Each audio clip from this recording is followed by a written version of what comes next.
शनिवारी 8 फेब्रुवारीला जया एकादशीचे व्रत आहे. या दिवशी व्रत उपवास करून भगवान विष्णूंची पूजा करण्याची परंपरा आहे. हे एकादशीचे व्रत केल्याने आत्म्यांना भूत प्रेत पिशाच योनीपासून मुक्तता मिळते. या दिवशी पूजेच्या वेळी जया एकादशी व्रताचा महिमा सांगताना भगवान श्रीकृष्णांनी धर्मराज युधिष्ठिराला सांगितलेली पद्मपुराणातील प्रसिद्ध कथा ऐकावी. जया एकादशी व्रत कथेमध्ये अप्सरा, पुष्पावती आणि मल्यवान यांच्या कथेचे वर्णन आहे. तर ऐकूया जया एकादशीची व्रतकथा. पद्मपुराणातील कथेनुसार देवराज इंद्र स्वर्गात राज्य करत होते. सर्व देवदेवता स्वर्गात सुखाने वावरत होत्या. एकदा इंद्रदेव अप्सरासोबत सुंदरबनाला भेटायला गेले. त्यांच्यासोबत गंधर्वही होते. त्यात अप्सरा, पुष्पावती आणि गंधर्व मल्यवानही होते. त्यावेळी पुष्पावतीने मल्यवानला पाहिले आणि त्याच्या प्रेमात पडली. मल्यवाननेही तिला पाहिले आणि तोही तिच्या सौंदर्याने मंत्रमुग्ध झाला. ते दोघेही भगवान इंद्राला प्रसन्न करण्यासाठी नाचत आणि गात होते. पण दोघेही एकमेकांकडे आकर्षित झाले होते. त्यामुळे त्यांचे मन विचलित झाले होते. मल्यवान आणि पुष्पवती यांचे प्रेम इंद्रदेवांना समजले, कारण ते दोघेही त्यांच्या कामात लक्ष केंद्रित करू शकत नव्हते.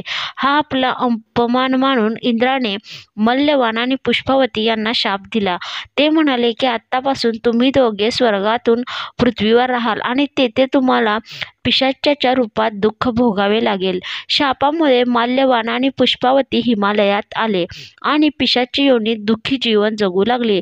एके दिवशी माघ शुक्ल पक्षातील जया एकादशी होती. मल्यवान आणि पुष्पावती यांनी त्या दिवशी अन्न न खाऊन फळे आणि फुलांवर दिवस घालवला. सूर्यास्ताच्या वेळी त्यांनी पिंपळाच्या झाडाखाली बसून रात्र काढली. त्या रात्री त्यांना थंडीमुळे झोप येत नव्हती. त्यामुळे त्याला रात्री जाग आली. जया एकादशी व्रताच्या पुण्यकारक परिणामामुळे प्रातःकाळ होताच तो पिशाच्य योनीतून मुक्त झाला. भगवान विष्णूंच्या कृपेने दोघांनाही सुंदर शरीर प्राप्त झाले आणि ते स्वर्गात गेले. दोघांनी देवराज इंद्राला नमस्कार केला. त्याला पाहून इंद्राला धक्का बसला आणि त्याने पिशाच्य योनीतून मुक्त होण्याचा मार्ग विचारला. तेव्हा मल्यवानाने सांगितले की भगवान विष्णूंच्या कृपेने आणि जया एकादशी व्रताच्या पुण्यप्रभावाने दोघांनी पिशाच्य योनीतून मुक्ती झाली. अशा प्रकारे जो जया एकादशीचे व्रत करतो त्याला मोक्ष प्राप्त होतो. तो आपल्या व्रताचे पुण्य पूर्वजांना दान करू शकतो, जेणेकरून कोणी पिशाच्य, भूत किंवा आत्मा योनीत असेल तर त्याला मुक्ती मिळू शकेल. तर अशी ही जया एकादशीची व्रतकथा. ती फक्त ऐकल्याने तुम्हाला पुण्य प्राप्त होईल.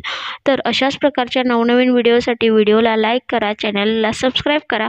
तर भेटूया अशाच एका नवीन माहितीपर व्हिडिओसोबत. तोपर्यंत झालेली सेवा श्री स्वामी समर्थ महाराजांच्या चरणी रुजू. श्री स्वामी समर्थ.